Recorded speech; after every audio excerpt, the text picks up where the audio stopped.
Hi there, wrestling fans. Welcome to another episode of 360 Wrestling Fanatic. I am your host, Lance Brack. It is episode 327. And on this episode, I'm going to recap NWA Hard Times 3 from last night and maybe go over a little bit of news after that. But first, I just want to apologize. Unfortunately, my plan the last week did not go as I hoped that it would. I was trying to do a stream for each day of the week, and unfortunately I had some problems with Streamlabs. Definitely not the best tech person in the world. I was gonna, if got any donations during those streams, I was gonna use the money from all those donations, and when I ring the bell this year, gonna put that in the kettle. But unfortunately, only did one stream. Like I said, it had some problems, didn't work out, so I was not able to do that. But I've been thinking about a way, stop a new way to somehow get donations, and for this week's Salvation Army, and also after to support the podcast too, of course. But right now, I think any donations that I get right now will go to my kettle. And I'll do a video, like I said, so everybody sees that I actually do it. And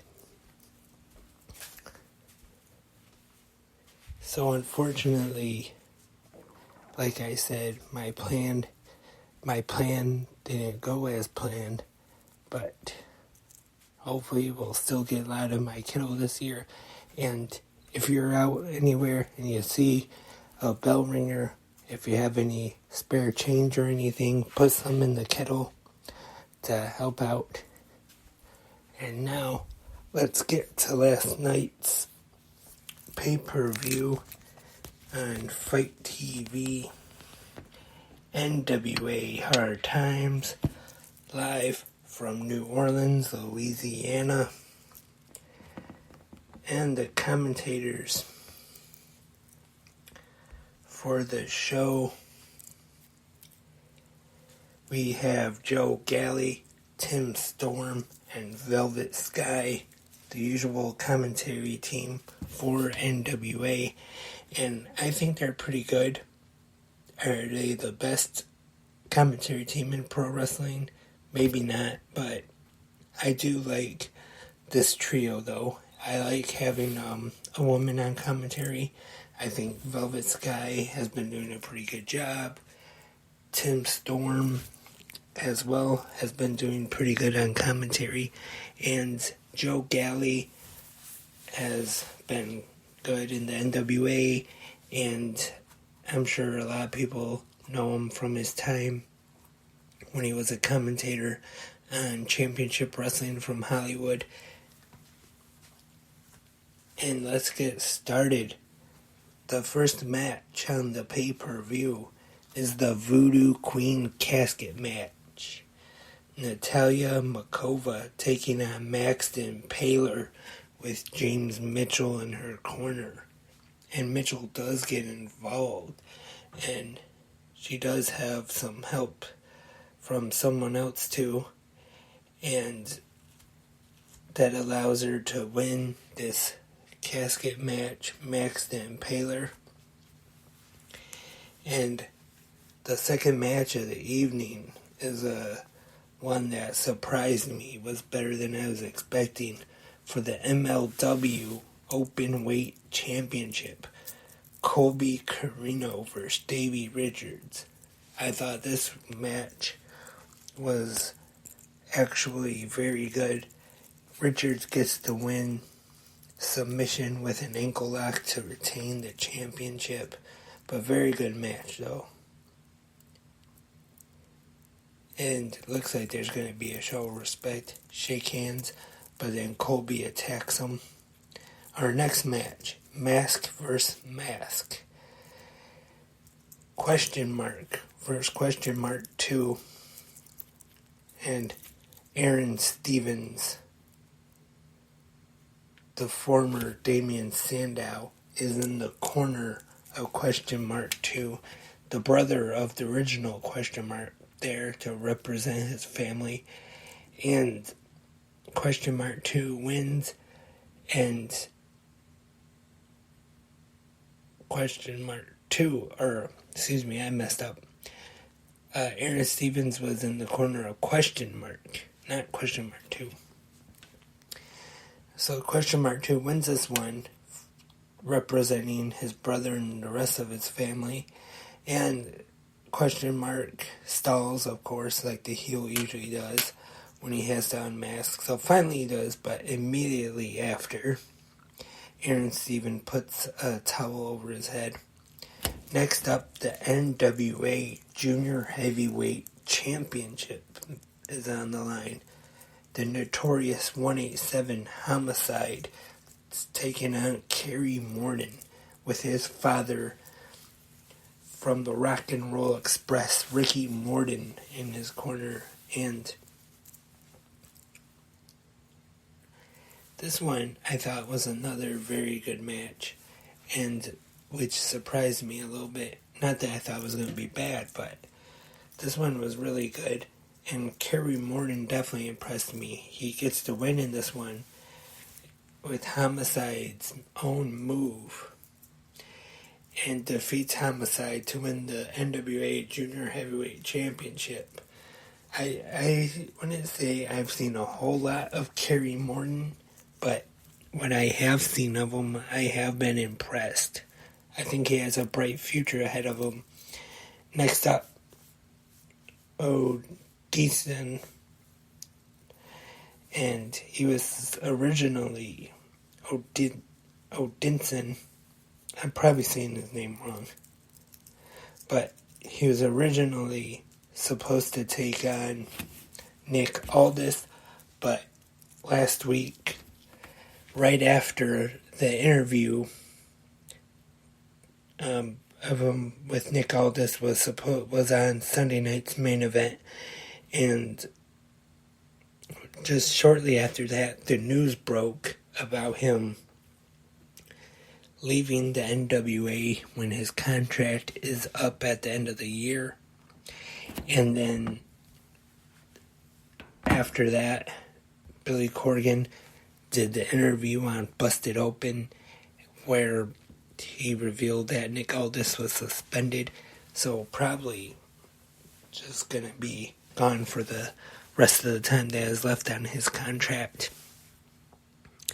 Definitely interesting to see what will happen with Nick Aldis when he becomes a free agent. And Odinson, I think I said it right that time. And then Thrill Billy Silas Mason comes out to face him, to take the place of Nick Aldis. And Mason gets the win here with a thrill ride, which I'm pretty surprised. I thought Odinson, they would want to keep him strong, make him look strong. But no, he took the loss to Thrill Billy Silas Mason. And the NWA United States Tag Team Championships are on the line. The Fixers defeat the Speculators. The NWA National Heavyweight Championship is up next. Dak Draper vs. Cyan with his father Austin Idol in his corner. Cyan retains. The NWA Women's Tag Team Championships on the line.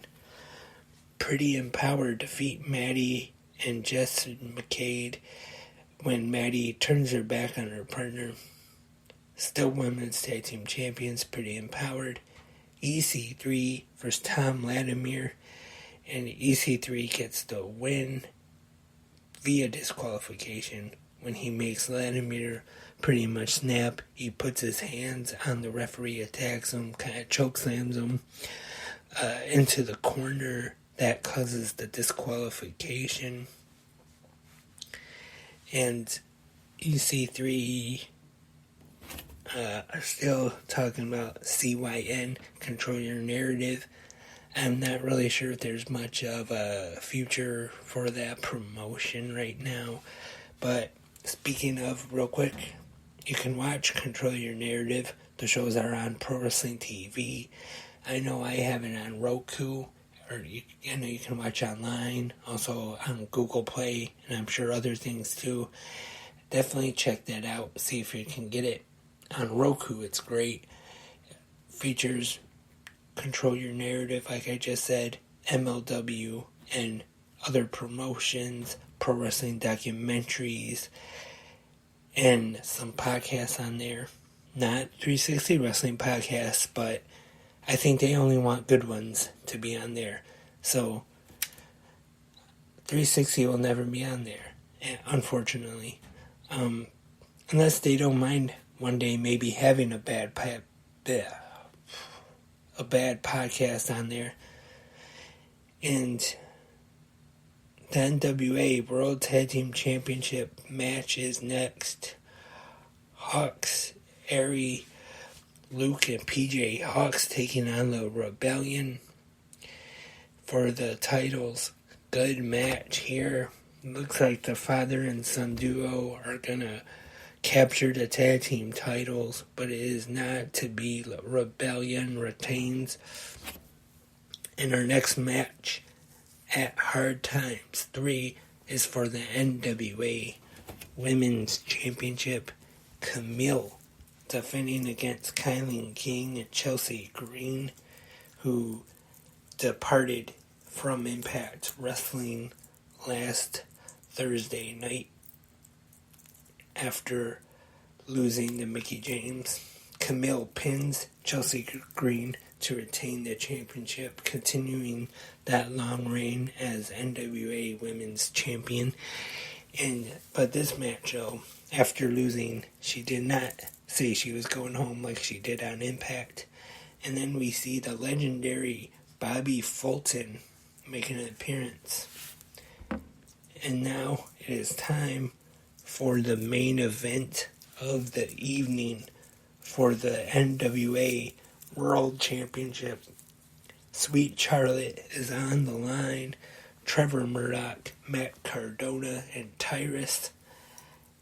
And it's kind of funny seeing Nick Aldis not in the world title picture now. Because since the NWA came back, really, he was definitely one of the centerpieces of the promotion.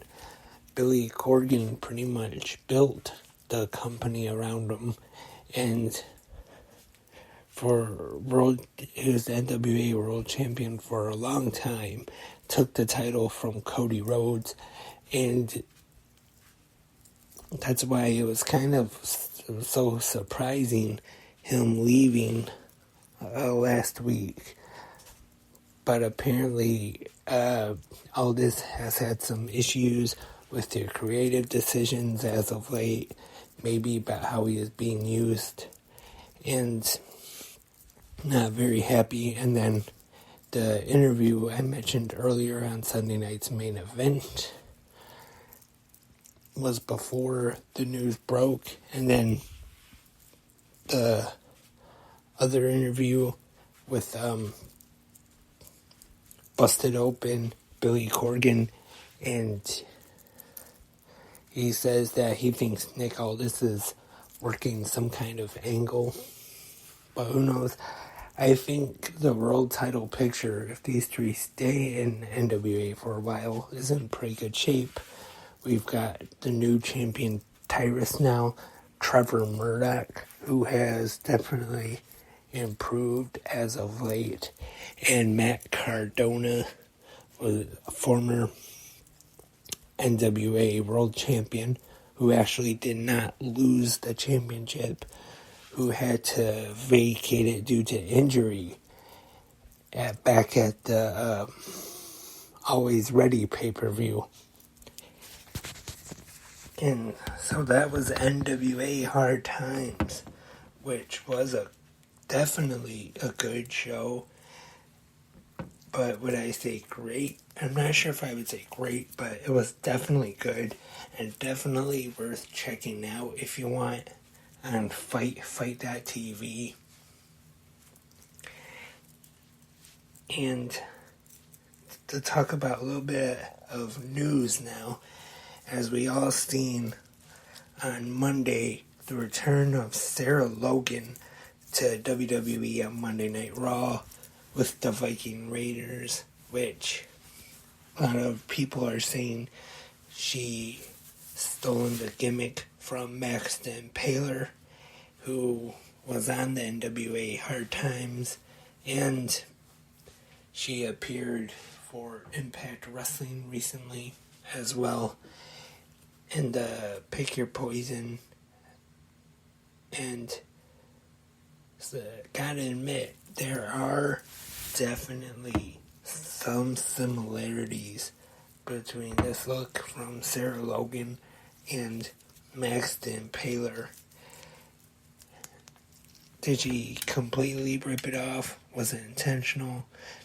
I don't know about that, but like I said, there definitely are some similarities.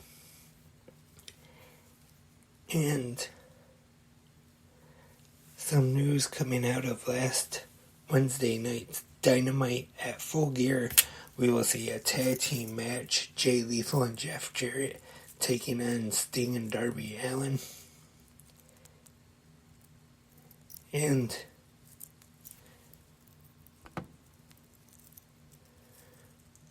that should be a pretty good one. I know some people aren't too excited about Jeff Jarrett wrestling in AEW. And I'm pretty sure we're going to see the return of the Elite at Full Gear.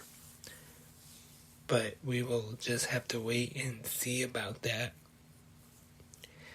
Whether if they will do it at Full Gear or maybe do it this Wednesday at Dynamite on the Go Home show. And Samoa Joe turning on Wardlow actually took place last Wednesday at Dynamite. And wouldn't be surprised if at Full Gear we'll see a three-way match with Wardlow, Joe, and Powerhouse Hobbs. Full Gear next Saturday night on pay-per-view.